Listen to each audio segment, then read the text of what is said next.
आधार, आपको लगता है, आपका तो बड़ा क्लियर स्टैंड है ना सुप्रिया, ये पार्टी का, कि आधार कार्ड के आधार पर वोटर लिस्ट में नाम जुड़ जाना चाहिए। बहुत क्लियर स्टैंड है ना आपका ये।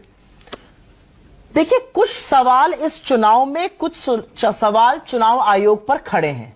आज की तारीख में मैं थोड़ा सा स्टेप बैक करके पूछना चाहती हूं कि 6 जनवरी 2025 को समरी रिवीजन करने के बाद चुनाव आयोग ने वोटर लिस्ट जारी कर दी, वोटर आईडी कार्ड इशू कर दिए लोगों को। अब ऐसी कौन सी जरूरत आन पड़ी है कि जब बिहार बाढ़ की चपेट में है तो लोगों से ढूंढ ढूंढ कर कागज ढूंढवाए जा रहे हैं? यह पहला मेरा सवाल है। और ऐसी कौन सी जरूरत आन पड़ी कि अभी आपने समरी रिवीजन किया था, अब आपको स्पेशल इंटेंसिव रिवीजन की जरूरत पड़ रही है? पहली बात। बार बार उधर से कहा जाता है कि 2003 के बाद बड़े फर्जी लोग आ गए। अगर वहां पर 2003 के बाद फर्जी लोग वोटिंग कर रहे हैं तो संदिग्ध तो फिर वहां की जितनी सरकारें बनी, वहां से जितने लोकसभा एमपी बने, वहां से जितने विधायक बने, सभी संदिग्ध है, क्योंकि आपने तो इस देश के लोकतंत्र को लाकर कटघरे में खड़ा कर दिया है। और एक बात जो किसी को नहीं पच रही वो ये है कि जो 11 दस्तावेजों की सूची है, और उसमें एक बड़ी दिलचस्प बात यह है कि कल कोर्ट में जज साहब को कहना पड़ा कि इन 11 में से हो सकता है मेरे पास भी कुछ ना हो।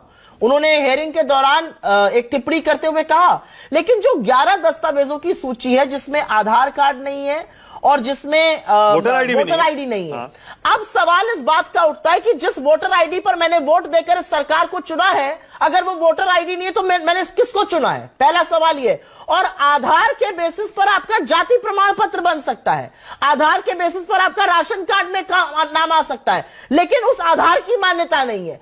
आप किसी लॉजिक को उसके सिर के बल पर थोड़ी खड़ा करके काम कर सकते हो। और इसीलिए आपकी जो भूमिका है, आपकी जो इलॉजिकल एक्शन आप ले रहे हैं, उस पर तो सवाल खड़ा होता ही है। आपकी नीयत पर सवाल खड़ा है कि अगर ऐसा ही करना था तो आप कुछ महीने पहले कर लेते। और ये जो एक और ये लास्ट बात कह के मैं अंत करती हूं, ये जो एक खबर फैलाई गई कल से व्हाट्सएप के माध्यम से, और आप में से कुछ मीडिया के साथियों ने भी ये खबर चलाई कि सुप्रीम कोर्ट ने स्टे देने से इनकार किया।